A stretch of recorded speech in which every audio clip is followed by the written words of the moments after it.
All right, so I'm here. I'm plugged on. I'm Keith, and I'm doing a movie review, and I'm doing Fantastic Keiths and Where to Find Them. Yeah. So this is the, I guess, 9th movie in the Harry Potter movie. It's the first one since Harry Potter and Deathly Hallows Part 2 in 2011. It's been about 5.5 years since the last movie, which is really, really strange to me. It doesn't seem like it's been that long. But, so this movie is based off of the textbook, which is in the Harry Potter world that J.K. Rowling kind of released a couple years back, and it kind of loosely follows the author of that book, whose name is Newt Scamander, played by Eddie Redmayne. And he's going to New York City around 1924, and you just get to see the Wizarding World in America. So I'm going to do a section of this review with very little spoilers, and I'm going to do a section of this review with big spoilers.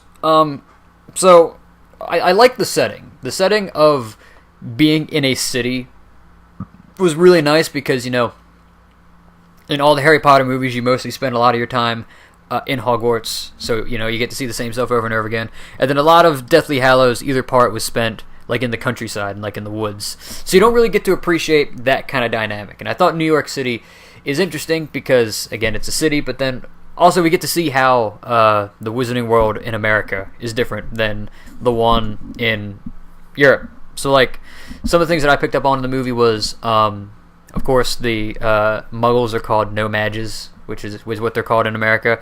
And they're also a lot more radical in, like, their anti-non-magical things. So, like, you're not allowed, like, you're not even supposed to associate with anybody. And, or not associate with anybody who isn't a witch or a wizard, which I found really interesting, that it was, like, almost a step further. And also there's, a group that's, like, who suspects that there are witches in New York, and so they're, like, it's basically like a Red Scare kind of thing. They're preaching that there's these people with powers about, which, I mean, there are, and whatnot. So, I thought all the characters were really cool. So some of the other characters are Tina Goldstein, who's played by Catherine Waterston, and then probably one of the best parts of the movie is Jacob Kowalski, played by Dan Fogler, who he's a non-magical person who gets wrapped up into this thing, and so him kind of not knowing what the heck's going on in some of the situations is really funny. He's the comic relief of the movie. So, and then also there is Colin Farrell plays Percival Graves, who's kind of like the villain per se of the movie, and they all do fairly well. Eddie Redmayne is so socially awkward in the movie that it's funny to watch, because he's just like, he spends all his time with these creatures, so he he doesn't understand basic human interaction at times. But yeah, it was just it's a fun movie. And so now I'm going to get into the spoiler part of it, just because I feel like a lot of the movie you kind of have to explain with spoilers, and I'll also get into some of the problems that I have with this movie. So, Newt Scamander is in New York because he wants to set loose he wants to re-release out into America this Thunderbird. Basically, it's basically a Thunderbird, and so so he wants to set it out into Arizona, so he came into New York and just got sidetracked from running into Kowalski, and they're getting their briefcases mixed up. But, so, the two biggest parts of the movie that kind of get me is that they talk a lot about the rise of Grindelwald, who is like a big name in the last Harry Potter book, and kind of that, and they're talking about his rise to power. And so I feel like that kind of, there's a weird dynamic, because there's the plot of the movie, which is a lot of Newt's magical creatures get out, and so he has to find them, like a demiguise gets out, and so and a couple other creatures like that, and so it's like he and like a Niffler gets out, which is like this thing that like hunts, that likes gold, and there's that, but then there's also this weird, like, here comes the war that's coming up, because, you know, this whole thing with like a World War II set up in the world, and it's a weird dynamic that I'm not 100% not 100% sure works.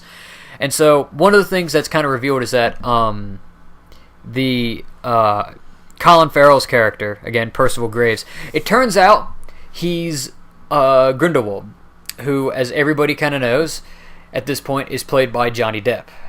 And he's in the movie for a total of like 2 or 3 minutes. Now, by what he's in, I mean, he could be good. I mean, he's supposed to be in the sequel. I mean, despite all his legal and personal troubles right now, I mean, he wasn't in the movie enough to warrant anything, but I mean, I guess that could be a problem with the next movie. Which, again, going back to the whole thing of how weird the plot of this movie is, I don't know how you can do a traditional sequel to this movie. In a lot of ways, it's like, is it just Newt just happens to be a part? Because we know that both Dumbledore and Grindelwald's going to be in it, so it's just that Newt happens to be a part of that story again, because he kind of seemed like there's this thing going on, but he gets kind of shoehorned in, because the thing that's been happening is there's this thing called an Obscura, which is essentially like somebody who doesn't have any control of their magic, and it's loose in New York, and so that's like the whole thing, is so that they're trying to save this kid who becomes one. And at first they try to blame Newt, and then it's not him, and so it's really, really weird, because again, it just kind of so happens that there's all of this stuff happening around the same time that Newt happens, and so I wonder if it's just going to be like a straight sequel where Newt's not involved, or if it'll be like a Fantastic Beasts 2, which Newt is a great character, and I hope he's involved. But that's probably my main issue with this movie, is that he kind of seems like there's two different stories competing. The other thing, which is like a minor thing that kind of got to me a little bit with this movie, was at the end of the movie, Kowalski's been like, he's known for like a day or two about the existence of like wizards and whatnot, and at the end of the movie they just erase his memory, and I'm just kind of like, yeah, that makes sense, but it's like there's no happy feel good kind of thing. Like, I don't know, like it just seemed like it didn't need to happen, and it was just like, oh yeah, we're gonna make him lose his memory so that they can pull on your heartstrings at the end of the movie, and it just kind of seemed forced, like very, very much so. So, yeah, I mean, all in all, I think this movie is okay. It's better than the lower tier Harry Potter movies, which I would throw like Half-Blood Prince and the first two movies into like this, and Deathly Hallows Part 1 into this like middle tier. So it's probably somewhere between Deathly Hallows Part 1 and like Goblet of Fire, in my opinion.